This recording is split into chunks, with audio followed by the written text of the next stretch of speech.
Hello बच्चों, नमस्कार। चलिए शुरू करते हैं combination of resistance class 10th electricity chapter.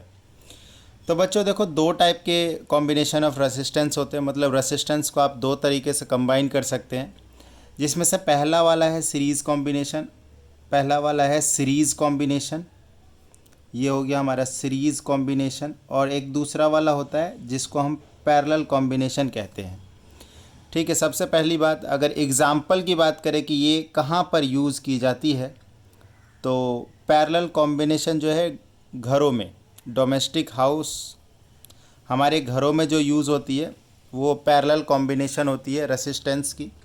जैसे कि आपको पता ही कि हर एक डिवाइस के लिए, हर एक इलेक्ट्रिकल अप्लायंस के लिए अलग अलग स्विच होती है, तो वो पैरेलल कॉम्बिनेशन को ही रिप्रेजेंट करता है। और सीरीज़ कॉम्बिनेशन में जो डेकोरेटिव लाइट्स होती है, डेकोरेटिव लाइट्स आपके घरों में दिवाली वगैरह में यूज़ की जाती है, जिसमें एक ही वायर में बहुत सारी लाइट्स लगी होती है, तो एक बेहतरीन एग्जांपल हो जाता है सीरीज़ कॉम्बिनेशन का। चलिए देखिए, सीरीज़ कॉम्बिनेशन और पैरेलल कॉम्बिनेशन को बनाएंगे कैसे, आपको पता होना चाहिए कि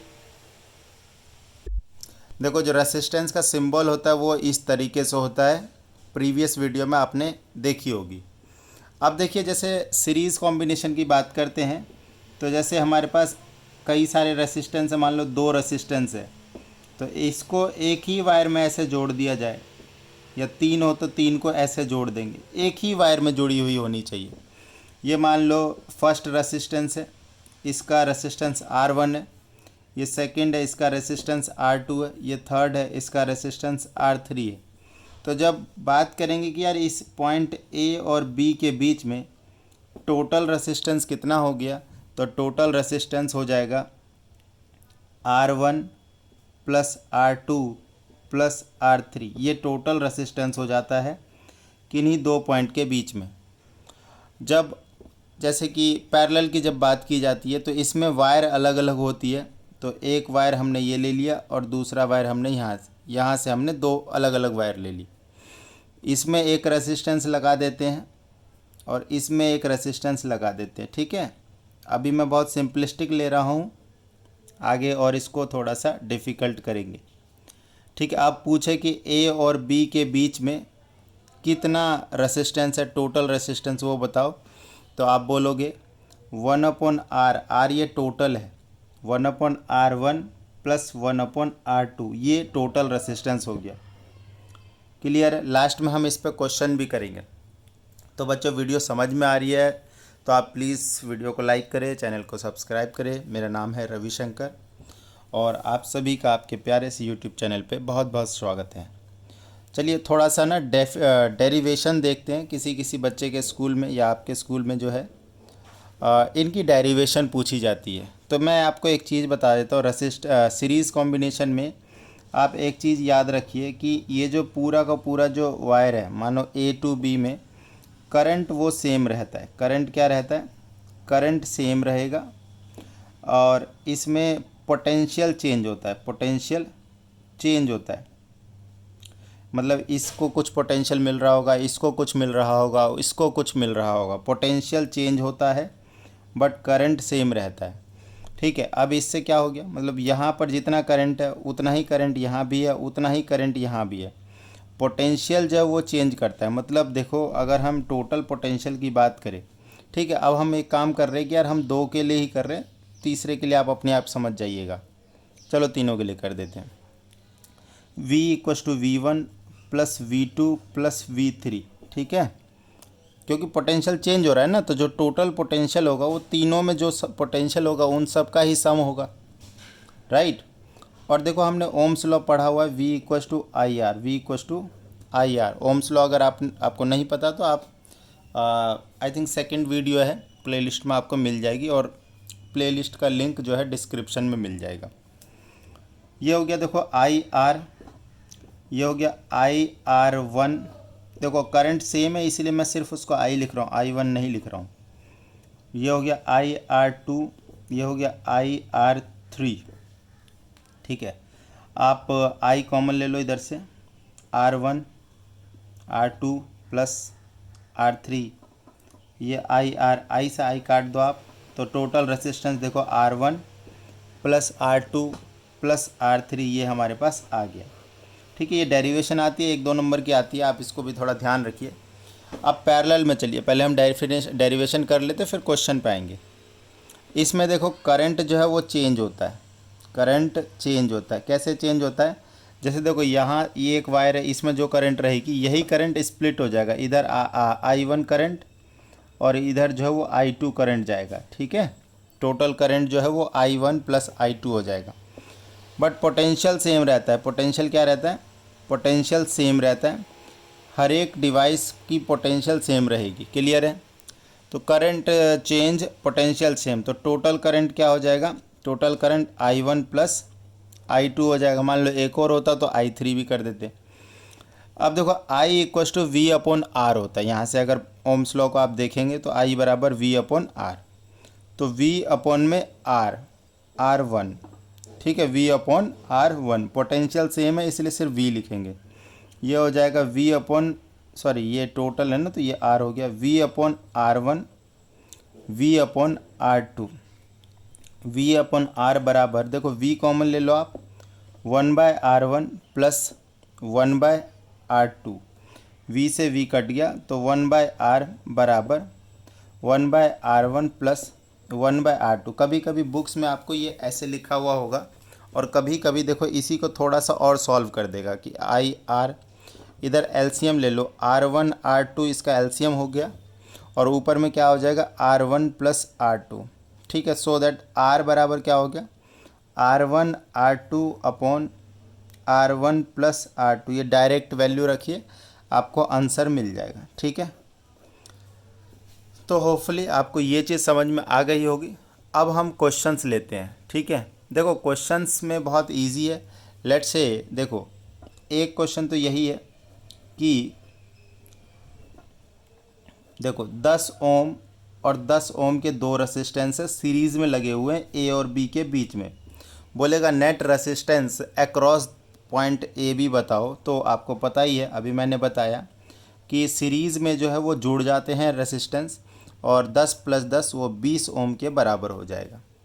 ठीक है, क्वेश्चन नंबर टू इसी में देखो क्या करना है हमें, इसी दोनों रेसिस्टेंस को अगर हम पैरेलल में लगा देते हैं तो 10 ओम 10 ओम। ठीक है, देखो अभी तो मैं सिर्फ ये डायरेक्ट फार्मूला ही यूज़ कर लेता हूँ। देखो R1 into R2 10 into 10, R1 plus R2 10 + 10, ये देखो 100/25 ओम। तो आप देखिए रेसिस्टेंस जो सीरीज़ कॉम्बिनेशन में बढ़ जाती है। देखो 20 हो गया, और वही रेसिस्टेंस अगर पैरेलल में होता है रेसिस्टेंस घट जाती है। देखो 10 का आधा हो गया, 5 हो गया। यहाँ से एक कंक्लूज़न ये ड्रॉ होता है कि सीरीज़ में रेसिस्टेंस ज़्यादा होता है, पैरेलल में रेसिस्टेंस कम होता है, नेट रेसिस्टेंस। चलिए आगे बढ़ते हैं, क्वेश्चंस लेंगे। क्वेश्चंस से चीज़ें आपको समझ में आती है। और ये डेरिवेशन हो गया, ये बहुत इंपॉर्टेंट है आपके एग्ज़ाम पॉइंट ऑफ व्यू से। 3 मार्क्स का क्वेश्चन इससे रिलेटेड आता ही आता है एग्ज़ाम में। ठीक है, अब हम छोटे छोटे कुछ कॉम्बिनेशन लेते हैं। देखो क्वेश्चन नंबर 3, हम 10-12 क्वेश्चन करेंगे और वीडियो को एंड कर देंगे। क्वेश्चन नंबर 3, इतने ही प्रैक्टिस कर लीजिए आप, बहुत है आपके लिए। देखो ये कभी कभी क्या होता है कि इस तरीके से चीज़ें होती है, और आपको क्या करते हैं कि ये देखो अब इन्होंने पूछ लिया कि यहाँ पॉइंट ए है और ये बी है, इनके बीच में रेसिस्टेंस बताओ। चलो पहले वैल्यू दे देता हूँ। ये मान लो 4 ओम है, ये 2 ओम है और ये 4 ओम है। ठीक है, अब आप देखिए कि ये दोनों जो नीचे वाले रेसिस्टेंस है ये लगे हुए हैं सीरीज़ में। ठीक है, तो सीरीज़ में तो ये तो सिर्फ जोड़ दीजिए आप, सीरीज़ में तो जुड़ जाते हैं। तो यहाँ पे 6 ओम हो गया, 4 और 2 6 ओम। ठीक है, आप करके दिखा दीजिए उस चीज़ को। अब आप देखो कि ये 4 ओम और अब इन दोनों का जो नेट 6 ओम है ये आपस में पैरेलल में है। तो हमें जैसे नेट रेसिस्टेंस निकालना है, तो वो क्या हो जाएगा R1 into R2 upon R1 plus R2। ठीक है, वो मैं फार्मूला यूज़ कर रहा हूँ। तो R1, अब ये देखो ये हमारा R1 की तरह काम कर रहा है और ये वाला हमारा R2 की तरह काम कर रहा है। पहले इन दोनों को जोड़ दिया मैंने। अब देखिए आप 4 इंटू 6 और 4 + 6, ये आगे देखो 24 अपॉन में 10, तो आंसर इज 2.4 ओम, 2.4 ओम। तो आप इस तरीके से भी क्वेश्चंस आपके सामने आ सकते हैं। देखो इससे थोड़ा सा और एडवांस करता हूँ मैं इसको। क्वेश्चन नंबर 4 हल्का हल्का लेवल में बढ़ाते जाऊँगा। क्वेश्चन नंबर 4 में कुछ ऐसा है, मान लो कि एक सर्किट है और इस तरीके से रेसिस्टेंस उसमें कंबाइन किए गए। ये पॉइंट ए है और ये पॉइंट बी है। क्लियर है। अब देखिए वैल्यूज़ दे दी। लेट से मैं कुछ इसी तरीके की वैल्यू ले लेता हूँ। यहाँ पे 4 ओम ले लेता हूँ और इसको 2 ओम ले लेते हैं और इसको ले लेते हैं 8 ओम ले लेते हैं और इसको लेट से आप ले लो 10 ओम। तो पहले आप जो थोड़ा सा ये वाला जो स्ट्रक्चर है इसको आप सॉल्व करेंगे और इसको सॉल्व करने के बाद फिर इसको इसके साथ सॉल्व करेंगे और लास्ट में ये इसके साथ सीरीज़ में कंबाइन कर रहा होगा, उससे आंसर निकाल लेंगे। पहले तो देखो ये दोनों सीरीज़ में, तो इन दोनों को कंबाइन कर दिया तो 4 और 2 6 ओम आ गया ये। ठीक है। अब ये वाला रेसिस्टेंस 6 ओम का रेसिस्टेंस और ये 8 ओम का रेसिस्टेंस आपस में सॉल्व होंगे।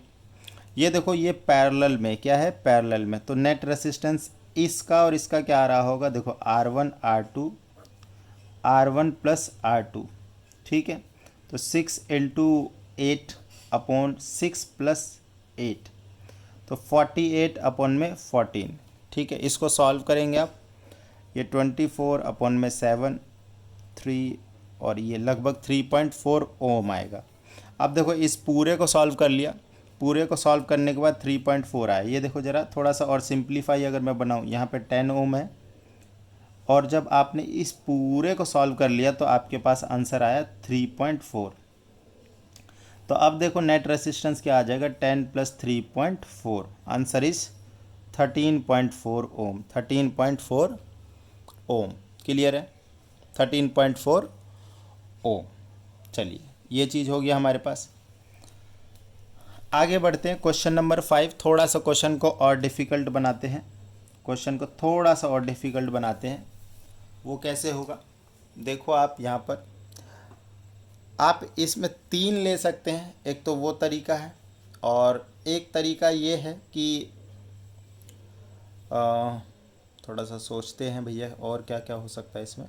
चलिए पहले एक 3 वाला ले लेते हैं। इस तरीके से मान लो एक ये ऐसे कर दिया मैंने, एक ऐसे हो गया।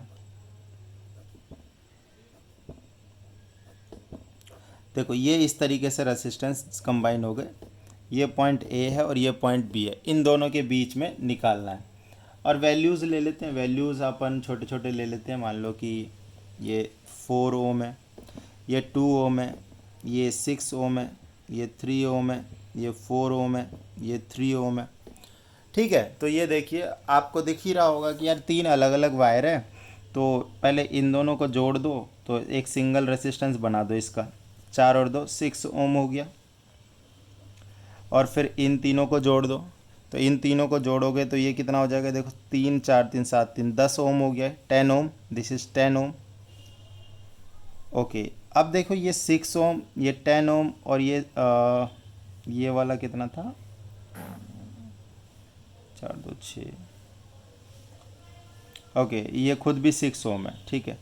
तो हमारे पास 3 हो गया, ये और ये 6 ओम 6 ओम और 10 ओम। अब ये पैरेलल में है। तो अब नेट रेसिस्टेंस के लिए आप फार्मूला नहीं लगा सकते, आपको वही वाला तरीका लगाना पड़ेगा। 1/R बराबर 1/R1 plus 1/R2 plus 1/R3। ठीक है। क्योंकि फार्मूला लगाओगे तो लग जाएगा बट थोड़ा सा और कॉम्प्लेक्स हो जाएगा। देखो मैं बना देता हूँ 3 का फार्मूला। अगर आप लर्न करना चाहते हैं आप लोग तो इस तरीके से बन जाएगा। ये R1 R2 R3 हो जाएगा और R1 कटेगा तो R2 R3 R1 R3 और R1 R2। उसके बाद इसको रेसिप्रोकल करोगे तो R equals to R1 R2 R3 R1 R2 R2 R3 R1 R2 R2 R3 और R1 R3। ये हो गया। अब वैल्यूज़ आप डाल सकते हो तो आपको डायरेक्ट आंसर मिल जाएगा, नहीं तो यहाँ पर भी वैल्यू लेके एलसीएम वगैरह ले सकते हैं। देखो 6 इंटू 6 इंटू 10 ऊपर में ये हो गया। R1 R2 6 इंटू 6 6 इंटू 10 और 10 इंटू 6, ये चीज़ हो गया। तो ये ऊपर में आ गया 360, नीचे में देखो 36, 60, 60, 360 अपॉन 120, 156, और इसको सॉल्व कर लेंगे तो वैल्यू आ जाएगी हमारी। क्लियर है? ये क्वेश्चन नंबर 5। तो इतना ही रखते हैं। अगर आप लोगों को इतने क्वेश्चन में श्योरिटी नहीं हो रही है तो एक मैं क्वेश्चन वाली अलग से वीडियो ले आऊँगा, उसके लिए आप लोग कमेंट कर सकते हैं। फ़िलहाल इतना ही। चैनल को प्लीज़ सब्सक्राइब करिए और वीडियोज़ को लाइक करिए। धन्यवाद।